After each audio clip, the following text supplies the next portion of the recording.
السلام علیکم پیارے دوستو،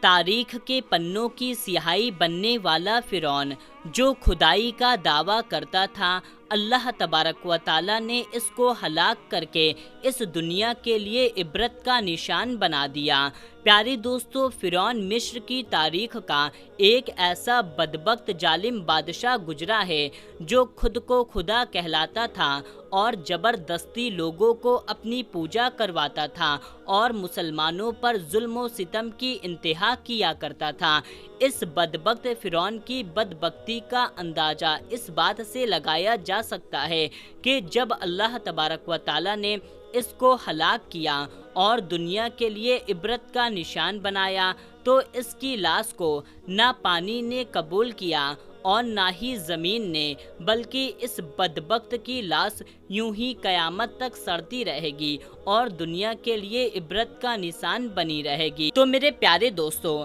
آج کی اس ویڈیو میں ہم آپ کو بتائیں گے کہ فرعون کی شادی کیسے ہوئی، فرعون نے کس طرح مصر کی سب سے خوبصورت عورت سے شادی کی اور اس عورت سے فرعون کی کتنی اولادیں پیدا ہوئیں، کائنات کے سب سے بڑے کافر کی بیوی کو اللہ تعالیٰ نے جنت کیوں عطا فرمائی، وہ کون سا ایسا کام تھا جو فرعون کی بیوی نے کیا جس کی وجہ سے ایک کافر کی بیوی جنت میں حضور پاک صلی اللہ تعالیٰ علیہ وسلم کی ازواج محترات میں شامل ہو گئی۔ میرے پیارے دوستو، فرعون جب مصر کا بادشاہ بنا تو ستم کا انتہا کر دیا۔ جب اس فرعون نے شادی کا ارادہ کیا تو اس نے مصر کی سب سے خوبصورت عورت کو چنا جن کا نام آسیہ تھا۔ فرعون مصر میں ریان بن ولید کی پوتی حضرت عائشہ رضی اللہ تعالیٰ عنہا کو شادی کا پیغام بھجوایا۔ یاد رہے، ریان بن ولید وہی بادشاہ تھا جو حضرت یوسف علیہ السلام کے دور میں مصر کا بادشاہ ہوا کرتا تھا، پر وہ حضرت یوسف علیہ السلام پر انعام لے آیا تھا۔ اس نے حضرت یوسف علیہ السلام کو عزیز مصر بنا دیا تھا۔ خیر، جب آسیہ رضی اللہ تعالیٰ عنہا کو فرعون نے شادی کا پیغام دیا تو یہ ان کے والد حضرت آسیہ رضی اللہ تعالیٰ عنہا کو بھی ناگوارا گزر ہوا، کیونکہ فرعون مصر پہلے دن سے ہی ظلم اور بربریت کے لیے مشہور تھا، لیکن فرعون مصر کی بادشاہت تھی، اس لیے اپنی بادشاہت کی زور پر جبرن اس نے حضرت آسیہ رضی اللہ تعالیٰ عنہا سے شادی کر لی اور دھمکی دی کہ اگر حضرت عائشہ رضی اللہ تعالیٰ عنہا نے فرعون سے شادی نہ کی تو فرعون ان کے والدین کو قتل کر دے گا۔ خیر، فرعون اپنی بادشاہت کی زور پر حضرت آسیہ رضی اللہ تعالیٰ عنہا سے شادی تو کر لی، لیکن شادی ہونے کے بعد بھی اللہ تبارک و تعالیٰ نے حضرت آسیہ رضی اللہ تعالیٰ عنہا کو فرعون سے محفوظ رکھا اور آپ پر قدیر نہ ہو سکا۔ اس حوالے سے مفسرین لکھتے ہیں کہ شادی کی پہلی رات تھی جب فرعون حضرت عائشہ رضی اللہ تعالیٰ عنہا سے ہم بستری کرنے کے لیے کمرے میں داخل ہوا تو اللہ تبارک و تعالیٰ نے اس پر نیند کا ایسا غلبہ ڈال دیا کہ وہ ساری رات سوتا رہا، اور کچھ ماہرین لکھتے ہیں کہ اللہ تبارک و تعالیٰ نے فرعون کو نامرد کر دیا، جس کی وجہ سے آسیہ رضی اللہ تعالیٰ عنہا سے ہم بستری نہ کر سکا۔ اس طرح اللہ تبارک و تعالیٰ نے حضرت آسیہ رضی اللہ تعالیٰ عنہا کی عظمت کو محفوظ رکھا۔ کچھ ایسی روایت بھی ملتی ہے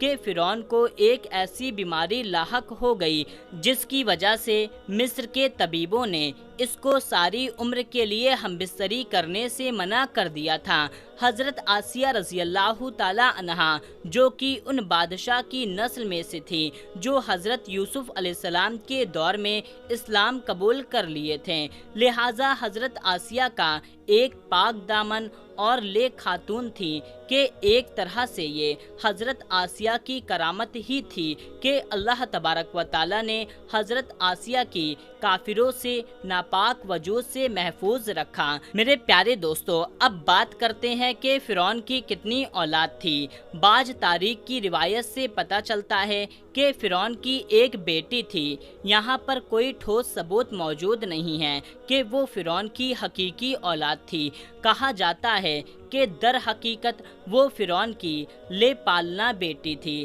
جسے فرعون نے کسی سے لے کر پالا تھا، کیونکہ حضرت آسیہ کو اللہ تبارک و تعالیٰ نے فرعون سے محفوظ رکھا تھا، اس وجہ سے اسے کوئی اولاد پیدا نہ ہوئی۔ میرے پیارے دوستو، اب بات کرتے ہیں کہ دنیا کے سب سے بڑے کافر یعنی کہ فرعون کی بیوی کو اللہ تبارک و تعالیٰ نے جنت میں حضور کریم صلی اللہ تعالیٰ علیہ وسلم میں ازواج محترات میں کس وجہ سے شامل فرمایا، اور وہ کون سی ایسی نیکی تھی جس کی وجہ سے ایک کافر کی بیوی کو اللہ تبارک و تعالیٰ نے جنت عطا کر دی۔ تو میرے پیارے دوستو، اس واقعے کا پس منظر یوں ہے کہ ایک رات فرعون نے خواب دیکھا کہ اس کا محل نابود ہو جائے گا۔ خوف اور وحشتوں سے اس کا پورا وجود اچھلنے لگا۔ فرعون نے نجومیوں کو بلا کر کے اس خواب کی تعمیر پوچھی۔ انہوں نے کہا کہ بنی اسرائیل میں ایک ان قریب ایسا بچہ پیدا ہوگا جو تمہارے محل کو نابود کر دے گا اور تم سے تمہاری سلطنت چھین لے گا اور تمہارا سب کچھ تباہ اور برباد ہو جائے گا۔ فرعون نے جب یہ تعبیر سنی تو ہم جاری کر دیا کہ بنی اسرائیل میں جو لڑکا پیدا ہوگا اسے قتل کر دیا جائے اور لڑکی کو نہیں، تاکہ ان کی نسل بچی رہے۔ حضرت موسیٰ علیہ السلام جب پیدا ہوئے، ان کی والدہ نے حضرت موسیٰ علیہ السلام کو اللہ تعالیٰ کے حکم سے ایک صندوق میں رکھ کر کے دریا میں ڈال دیا، اور ایک نہر فرعون کے محل کے پاس بہتی تھی۔ یہ صندوق بہتا ہوا اللہ تبارک و تعالیٰ کی قدرت سے اسی محل میں چلا گیا۔ یہ صندوق بہتا ہوا فرعون کے محل کے پاس آ کر رک گیا۔ سبحان اللہ۔ فرعون نے جب اس صندوق کو دیکھا تو سپاہیوں کو حکم دیا کہ اس صندوق کو محل میں لا کر کھولا جائے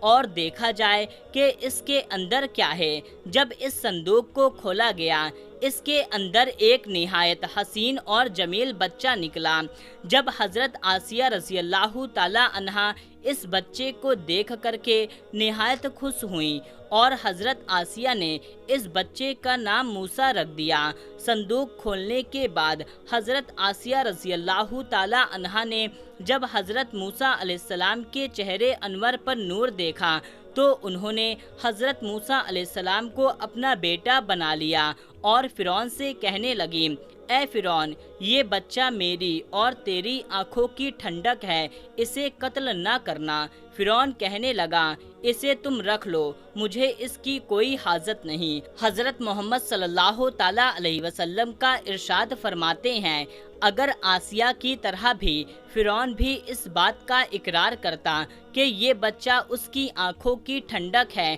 تو اللہ تبارک و تعالیٰ اس کو ہدایت عطا فرماتا، تو اس کو حضرت آسیہ رضی اللہ تعالیٰ عنہا کی طرح ایمان سے نوازتا، لیکن بدبخت فرعون کے نصیب میں ایمان نہیں تھا، اس وجہ سے اس نے اس بات کا اقرار نہیں کیا۔ حضرت آسیہ رضی اللہ تعالیٰ عنہا شادی کے پہلے دن سے ہی فرعون کی ظالمانہ اور کافرانہ باتوں کے خلاف ایک پہاڑ بن کر کھڑی رہی۔ حضرت موسیٰ علیہ السلام نے جب اعلان نبوت کیا اور جب محل میں جادوگروں سے مقابلہ کیا تو یہ دیکھ کر کے حضرت آسیہ رضی اللہ تعالیٰ عنہا حضرت موسیٰ علیہ السلام پر ایمان لے آئیں، اور ایمان لانے کے بعد کافی دنوں تک انہوں نے اس بات کو فرعون سے چھپائے رکھا۔ لیکن جب فرعون نے خدائی کا دعویٰ کیا اور لوگوں سے خود کو سجدہ کروانے لگا تو حضرت آسیہ رضی اللہ تعالیٰ عنہا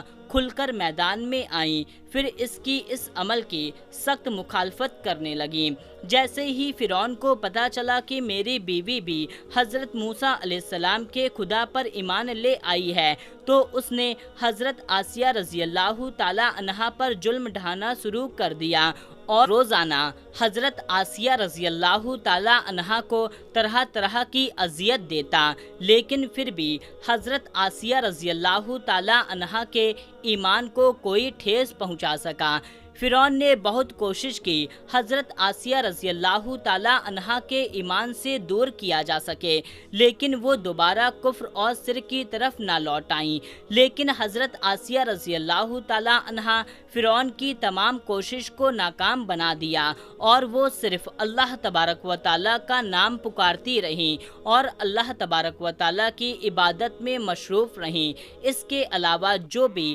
حضرت موسیٰ علیہ السلام پر ایمان لے آتا، فرعون اس پر طرح طرح کے ظلم کرتا اور ان پر طرح طرح کی تکلیفیں پہنچاتا۔ ایک مرتبہ فرعون نے حضرت موسیٰ علیہ السلام پر ایمان لے آنے والے ایک شخص کو، جسے قرآن کریم میں مومن الفرعون کے نام سے یاد کیا جاتا ہے، بڑی بے دردی سے قتل کر دیا، جس کے بعد حضرت آسیہ رضی اللہ تعالی عنہا کے صبر کا پیغام نوریج ہو گیا اور وہ کھلم کھلا فرعون کے مخالفت کرنے لگیں۔ فرعون نے جب یہ دیکھا کہ ان کی بیوی کھلم کھلا اس کی مخالفت کر رہی ہیں تو فرعون کے اندر کی غضب کی آگ بھڑک اٹھی۔ اس نے اپنی بیوی کو بہت عبرتناک طریقوں سے اذیت پہنچانا شروع کر دیا۔ اس ظالم بادشاہ نے پاک دامن خاتون پر بڑے بڑے ظلم ڈھائے، ان کو بہت مارا پیٹا، جل کوٹ کیا۔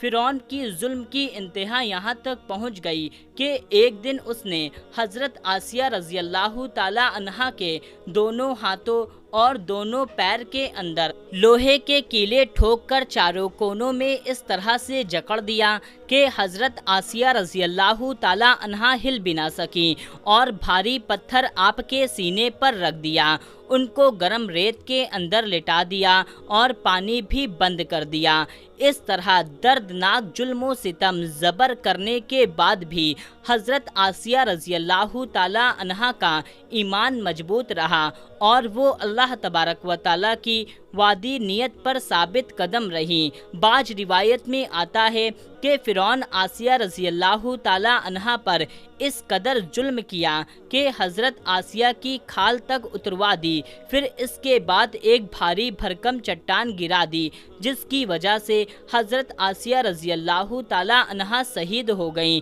اس طرح حضرت آسیہ رضی اللہ تعالی عنہا نے ایک فرعون کی بیوی ہونے کے باوجود بھی اللہ تبارک و تعالیٰ کے وحدانیت پر ایمان رکھا، اللہ تبارک و تعالیٰ کے وحدانیت کو نہیں چھوڑا، یہاں تک کہ وہ نیک تھیں، جس کی وجہ سے اللہ تبارک و تعالیٰ نے حضرت آسیہ رضی اللہ تعالیٰ عنہا کو یہ مقام عطا فرمایا کہ وہ جنت کے اندر حضور پاک صلی اللہ تعالیٰ علیہ وسلم کے ازواج محترات میں رہیں گی، اور جنت کے اندر حضور پاک صلی اللہ تعالیٰ علیہ وسلم کی زوجہ ہونے کا شرف ان کو ملے گا۔ اللہ تبارک و تعالیٰ سے دعا ہے کہ ہم کو دین پر ثابت قدم عطا فرمائے، حضرت محمد صلی اللہ تعالیٰ علیہ وسلم پر جینا اور مرنا نصیب فرمائے، آمین اللہم آمین۔